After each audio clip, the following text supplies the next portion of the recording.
Good morning friends. So welcome to the prelims booster session. आज का पहला topic है draft national data governance framework policy. तो आपके जो ministry of electronics and IT है उन्होंने ये पॉलिसी का ड्राफ्ट निकाला है। अब इसके अंदर क्या है कि आपका जो नॉन पर्सनल डेटा है उसको कैसे जो है हम अक्रॉस गवर्नमेंट लेवल या इवन प्राइवेट लेवल या इवन गवर्नमेंट टू प्राइवेट, मतलब कैसे हम जो है पब्लिक डोमेन में उसको शेयर कर सकते हैं। उसके लिए जो है गवर्नमेंट ने कुछ फ्रेमवर्क जो है वो तैयार किया है। तो थोड़ा सा बैकग्राउंड देखते हैं। 2020 में गवर्नमेंट ने एक एक्सपर्ट कमेटी बनाई क्रिस गोपालाकृष्णन जी के चेयरपर्सनशिप में, और उन्होंने सजेशन दिया कि कैसे नॉन पर्सनल डेटा को जो है वो आप यूज़ कर सकते हो, कैसे जो है उसका आप मैक्सिमम यूज़ किया जा सकता है।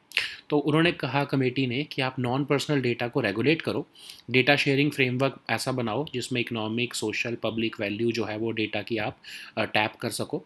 कोई अगर कंसर्न्स हैं कि उसका हार्म भी किया जा सकता है उस डेटा का, उसको भी जो है एड्रेस करना ज़रूरी है। ठीक है, तो ये आपके कुछ कमेटी के कुछ रिकमेंडेशंस हैं।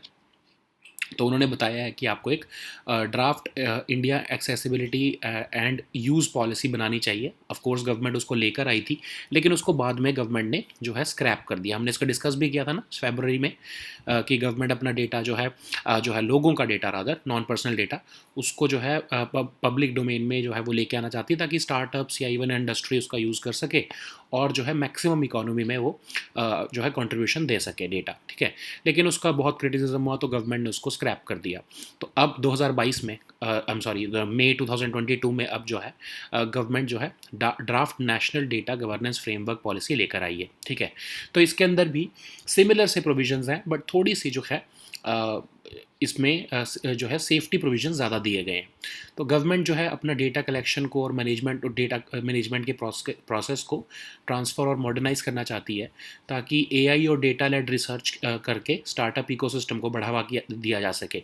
तो गवर्नमेंट जो है डेटा सिक्योरिटी और इन्फॉर्मेशनल प्राइवेसी के ऊपर कॉम्प्रोमाइज़ नहीं करेगी। इस स्टैंडर्ड्स में कहा गया है कि एक इंडिया डेटा मैनेजमेंट ऑफिस बनाया जाएगा अंडर डिजिटल इंडिया कॉरपोरेशन, और वही सारे रूल्स को जो है फ्रेम करेगा, मैनेज करेगा और पीरियोडिकली रिव्यू करेगा इस पॉलिसी को कि कैसे जो है जो डेटा को शेयर किया जा रहा है। ठीक है, फिर हर मिनिस्ट्री डिपार्टमेंट में डेटा मैनेजमेंट यूनिट्स बनाए जाएंगे। ठीक है, तो अब जो है इंडिया डेटा मैनेजमेंट ऑफिस का रोल क्या होगा, वही रोल होगा आपका रेगुलेशन का रोल होगा।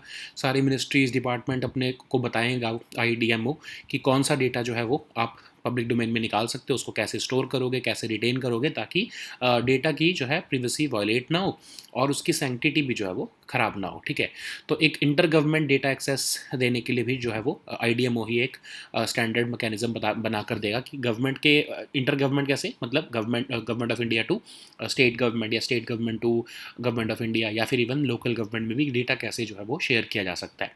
नॉन पर्सनल डेटा को कैसे एनोनोमाइज किया जा सकता है, मतलब कि किसी की आइडेंटिटी रिवील ना हो, और गवर्नमेंट एंटिटीज़ उसको कैसे जो है वो कलेक्ट कर सकती हैं, ये इसके भी सजेशन आईडीएमओ ही देने वाला है। तो डेटा एनोनमाइजेशन बहुत इंपॉर्टेंट है, क्योंकि उसी से आपकी जो है आइडेंटिटी जो है वो बचाई जा सकती है इंडिविजुअल की।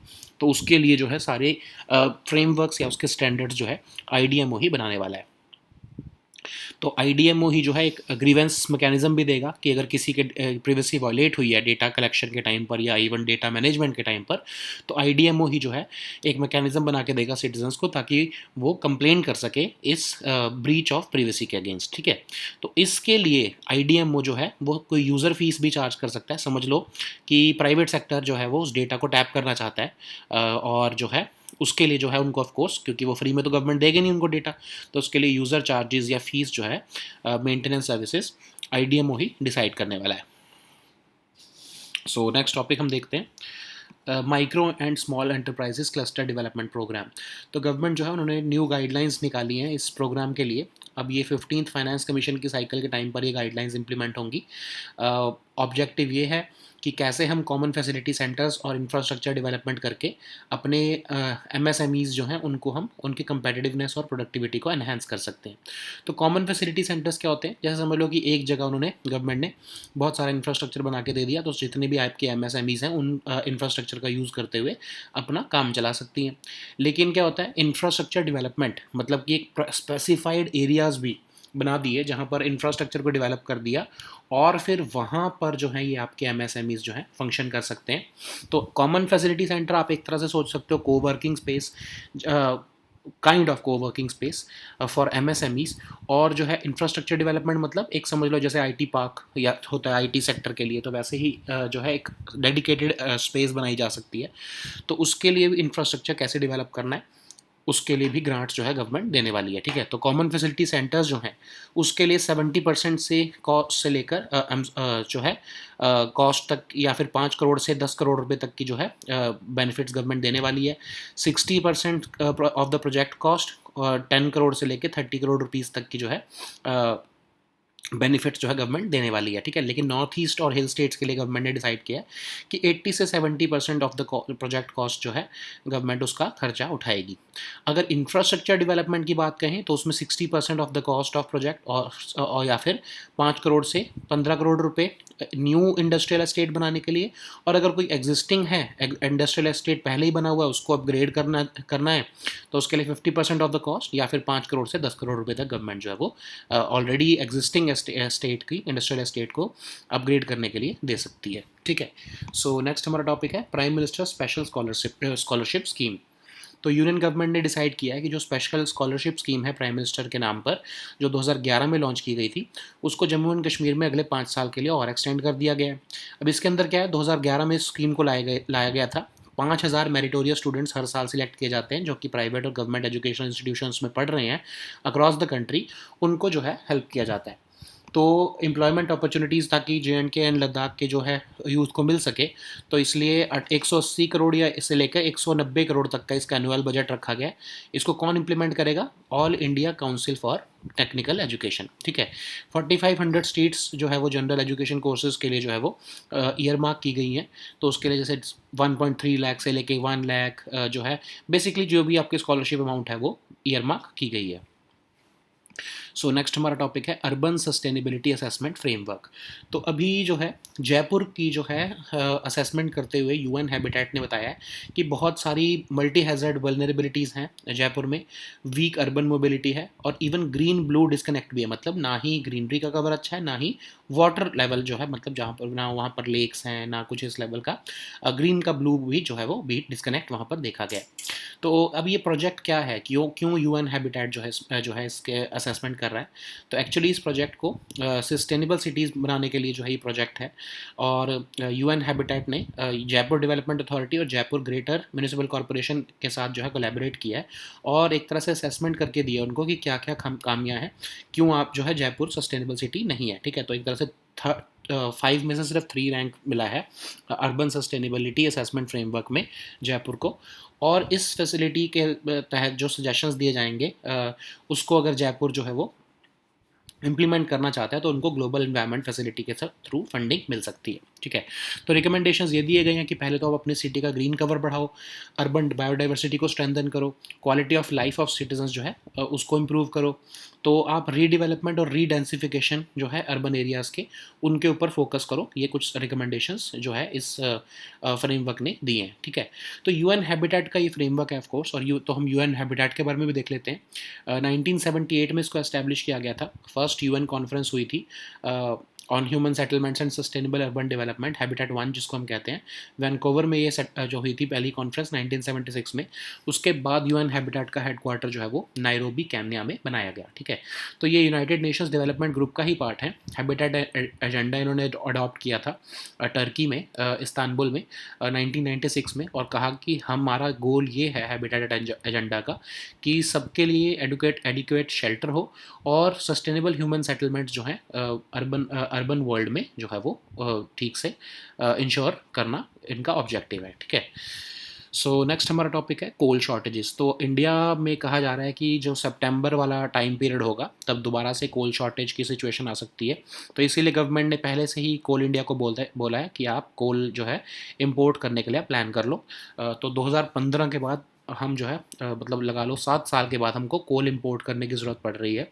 तो इस साल जो हमारी डोमेस्टिक सप्लाई है कोल की वो 154.7 मिलियन टन्स है, जो कि 42.5 मिलियन टन्स कम है, क्योंकि हमारी एक्चुअल डिमांड इस टाइम जो है 197.3 मिलियन टन्स पहुंचने वाली है सितंबर में, ठीक है। तो एनुअल पावर डिमांड ग्रो हो रही है, जो है हमारी इकोनॉमी भी ग्रो हो रही है, तो उसकी वजह से पावर डिमांड बढ़ रही है। रशिया यूक्रेन क्राइसिस की वजह से ग्लोबल कोल प्राइसेस जो है वो बहुत हाई लेवल पर हैं।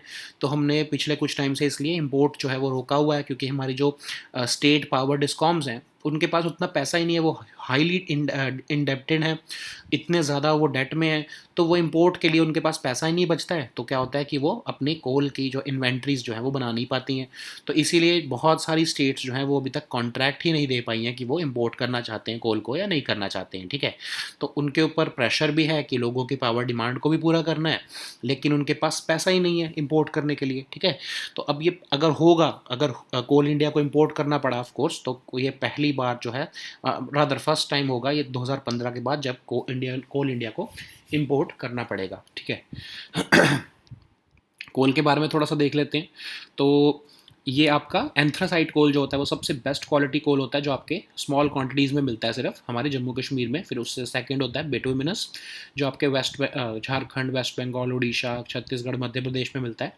लिग्नाइट जो है वो आपका खासकर आपका तमिलनाडु वाले एरिया में मिलता है, लेकिन थोड़ा सा बैड क्वालिटी कोल होता है। पीट जो है वो सबसे वर्स्ट क्वालिटी ऑफ कोल होता है, और जो है थैंक्स टू नेचर हमारे पास पीट के एटलीस्ट जो है कोल रिजर्व्स उतने नहीं है, ठीक है। तो हमको पीट पे डिपेंडेंट हम नहीं है, बट लिग्नाइट पे हम डिपेंडेंट है, लिग्नाइट की कोल माइंस हमारे पास ज़्यादा है, ठीक है।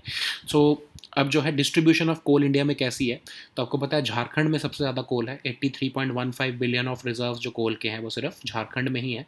ऑलमोस्ट 26% ऑफ इंडिया के टोटल रिजर्व ऑफ कोल जो है वो सिर्फ झारखंड में ही पड़ते हैं। झड़िया कोल माइन आपने सुना होगा, वो इंडिया के सबसे ओल्डेस्ट है और रिचेस्ट कोल फील्ड है। तो जो है झारखंड जो है सबसे ज़्यादा हमारे पास कोल जो है झारखंड में ही पड़ता है, ठीक है। सो नेक्स्ट टॉपिक हमारा है सैला मकैक। तो मकैक जो है आपको पता है ना, मंकी होते हैं। तो एक new species of old world monkey मिला है हमें अरुणाचल प्रदेश में। जूलॉजिकल सर्वे ऑफ इंडिया और यूनिवर्सिटी ऑफ कैलकाटा ने इनको आइडेंटिफाई किया है, और कहा है कि ये सेपरेट हो गए थे अरुणाचल मकैक से। तवांग डिस्ट्रिक्ट में जो अरुणाचल मकैक है उससे जो है सेपरेट हो गए थे जब सैला पास बना दो, ठीक है। तो सैला पास बनने की वजह से जो सैला मकैक हैं वो दूसरी साइड चले गए, और अरुणाचल मकैक जो है वो दूसरी साइड रह गए, ठीक है। तो सैला मकैक जो है वो थोड़े से लंबे होते हैं, उनकी टेल थोड़ी लंबी होती है। तिब्बतन मकैक या असमीज़ मकैक या अरुणाचल मकैक के कंपैरिजन में। और ये सैला पास जो है वहाँ उसके बनने की वजह से जो है बहुत से टाइम पहले जब वो सेला पास बना था, तो उसकी वजह से जो है ये दिरांग जो है ये जो सेला मकैक हैं ये अरुणाचल मकैक से अलग हो गए थे, ठीक है।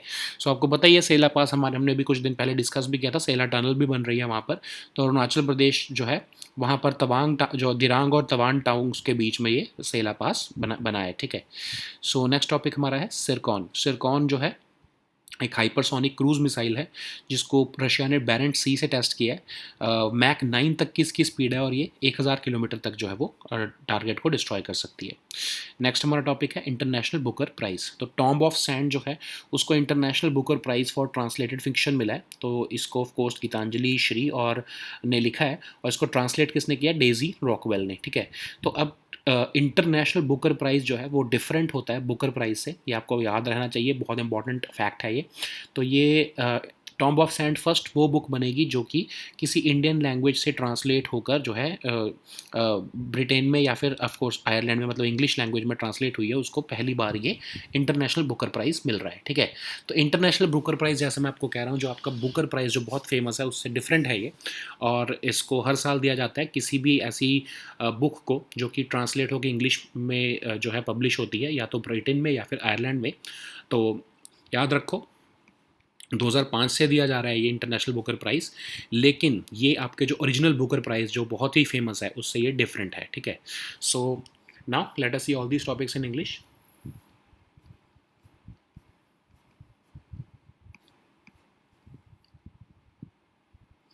So the first topic is Draft National Data Governance Framework Policy. So Ministry of Electronics and IT has issued this Draft National Data Governance Framework. So actually the objective is to utilize or tap the potential of economic, social and public potential, public value of the non-personal data that is available in with the government or even with the private sector. So how we can manage that data so that our startups, our industry can maximize and can tap the potential of that data. So for that, in July 2020, an expert committee was also formed by the government under the chairpersonship of Mr. Chris Gopalakrishnan. So it published a draft report for public consultation to address the issues related to non-personal data. So the committee observed that non-personal data must be regulated, and the government should enable a data sharing framework so that we can tap into the potential of this non-personal data that government routinely collects. So it also suggested that we should address the concerns of harm which will arise from the use of such data. So a debate on the need to have a proper data policy also emerged from that. So you know that we discussed about it in February 2022, that draft India data accessibility and use policy was launched by the government, but later, due to the criticism from several quarters, the government scrapped that policy. Now with more safeguards, the government has returned with this policy so that the way the government collects data and manages that data, it can be transformed and modernized using the AI and data-led research, so that our startup ecosystem and industry can tap into the potential of that this large depository of Indian data sets. So certain provisions are there, like data security and informational privacy must be built in using these standards. An India Data Management Office has been proposed, which will be set up under the Digital India Corporation. It will frame, manage, and periodically review and revise the policy so that the data collection can be done, data management can be done in a most effective manner without compromising the integrity of that data. So data management units will also be set up under the relevant ministries and departments. So what will be the role of India Data Management Office?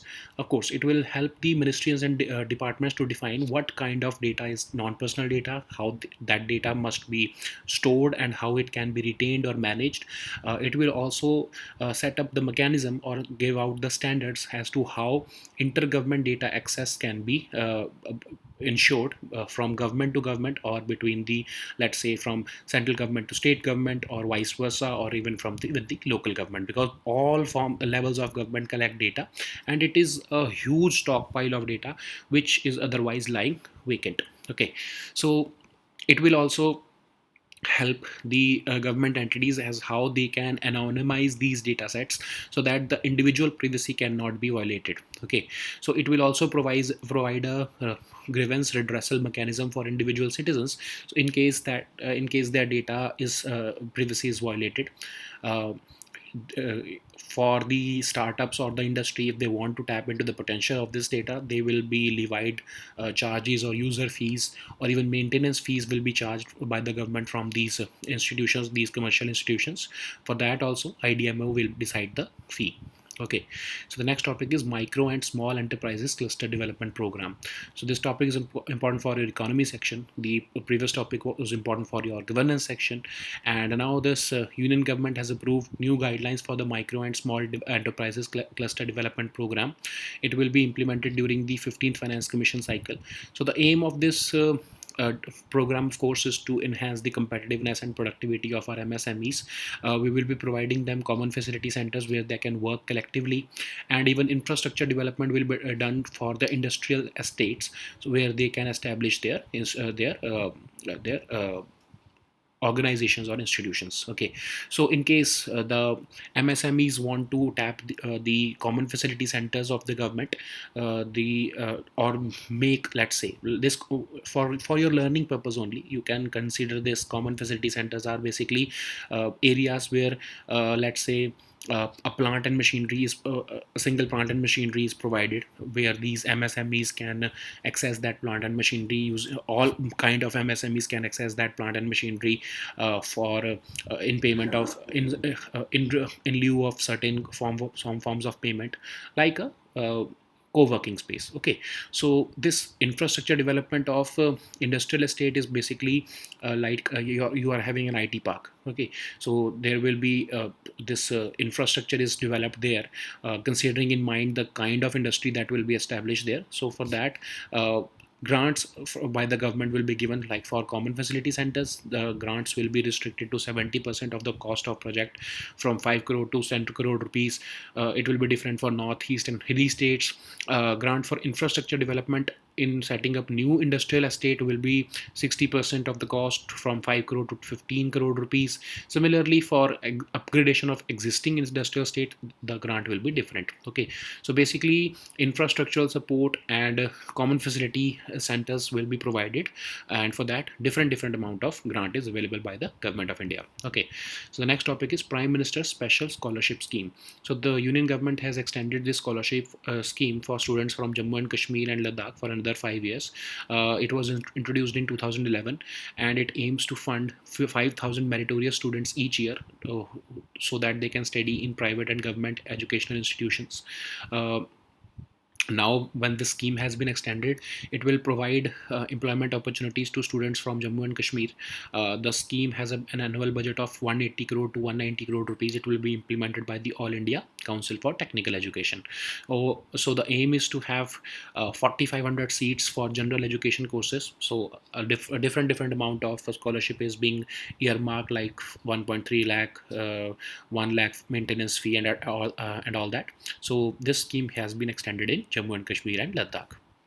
So the next topic is Urban Sustainability Assessment Framework. So this framework is developed by the UN Habitat, and it has identified multi-hazard vulnerabilities and weak urban mobility. Even green-blue disconnect has been found in the city of Jaipur. So they have made certain suggestions how the city of Jaipur can be made sustainable, a sustainable city. Okay, so the project is basically a collaboration between Jaipur Development Authority, Jaipur Greater Municipal Corporation, and UN Habitat, and they have identified the gray areas, or the pitfalls which are preventing Jaipur from becoming a sustainable city. Okay, so the funding for this project has been received from the Global Environment Facility, and they have this project has made some recommendations that Jaipur must increase its green cover, strengthen its urban biodiversity, enhance the quality of life for citizens, and it should focus upon redevelopment and redensification of the existing urban areas. Okay, so when we're seeing this project, we cannot afford to lose sight of UN Habitat. So UN Habitat was established in 1978 as an outcome of first UN conference on human settlements and sustainable urban development, that is the Habitat 1, which was held in Vancouver in 1976. After that, UN Habitat was headquartered in Nairobi, Kenya. It is a part of UN Development Group. It also, the mandate of UN Habitat also is derived from Habitat Agenda, which was adopted at Istanbul in 1996. So the twin goals of Habitat Agenda are that we should strive to provide adequate shelter for all, and we should develop sustainable human settlements in an urbanizing world. Okay, so the next topic is coal shortages. So you know that certain sources from Coal India have said that India is going to face a wider coal shortage in the quarter, which will end in September. So the government will be forced to import coal after for the first time since 2015. So what has happened is that we have a domestic coal supply of 154.7 million tons, but it is 42.5 million tons short of the projected requirement. The annual power demand is growing because of increased economic activity, and Russia-Ukraine crisis has put a dampener on coal prices. It is rising at a record level. So the state discoms, they are unwilling to enter into contracts for importing coal, because they are basically many of the, of course, state discoms are on the verge of going into bankruptcy. So there is increased pressure on them that they should increase imports of coal. Otherwise the power demand would surplus again, and we would have to face the power cuts again. Okay, so if, of course, that would have to be done, otherwise the economy would suffer. So it will be the first time since 2015 that Coal India will be forced will be importing the fuel. So when we are saying about coal, so of course you know that it is a form of is derived from a form of sedimentary rocks, and anthracite is the best quality coal. Gondwana coal is basically the form of coal based upon time period. 98% of India's total coal reserves are Gondwana coal, and Jharkhand has the highest uh, reserves of coal in India. Or more than 26% of India's total reserves of coal are uh, located in Jharkhand. You know that Jharia is the oldest and richest coal field of India. Okay, certain facts are there, you can read it yourself. So the next topic is Sela macaque.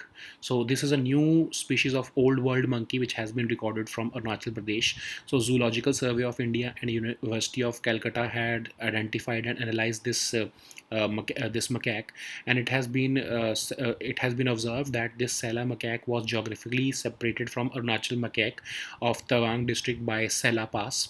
So you know that Sela Pass, we have discussed about it also, that a Sela tunnel is also being constructed there. It is situated between Dirang and Tawang towns of western Arunachal Pradesh. So this Sela Pass is acting as a barrier between Arunachal macaque and Sela macaque. Okay, so the next topic is Zircon. So Zircon is basically a hypersonic cruise missile which has been tested by Russia from Barents Sea, and it is capable of flying at Mach 9, that is 9 times the speed of sound, and it can strike a target of over 1000 kilometers away. So the next topic is International Booker Prize. So Tomb of Sand, it is a book written by Gitanjali Shri, and it has been translated into English by Daisy Rockwell. It has won the International Booker Prize for translated fiction. It will be the first time that an originally written book in an Indian language, which has been of course translated later into English, will win the International Booker Prize. Of course, this prize was started in 2005. Of course, you must remember that this prize is different from the very famous Booker Prize. This International Booker Prize is given to a book which has been translated into English and published in Britain or Ireland. Okay, so this book, do not confuse yourself with this International Booker Prize as synonymous with the Booker Prize. Okay, because it is distinct from the very famous Booker Prize. So these were our topics for today. We'll meet next time with new topics. Until then, goodbye and take care.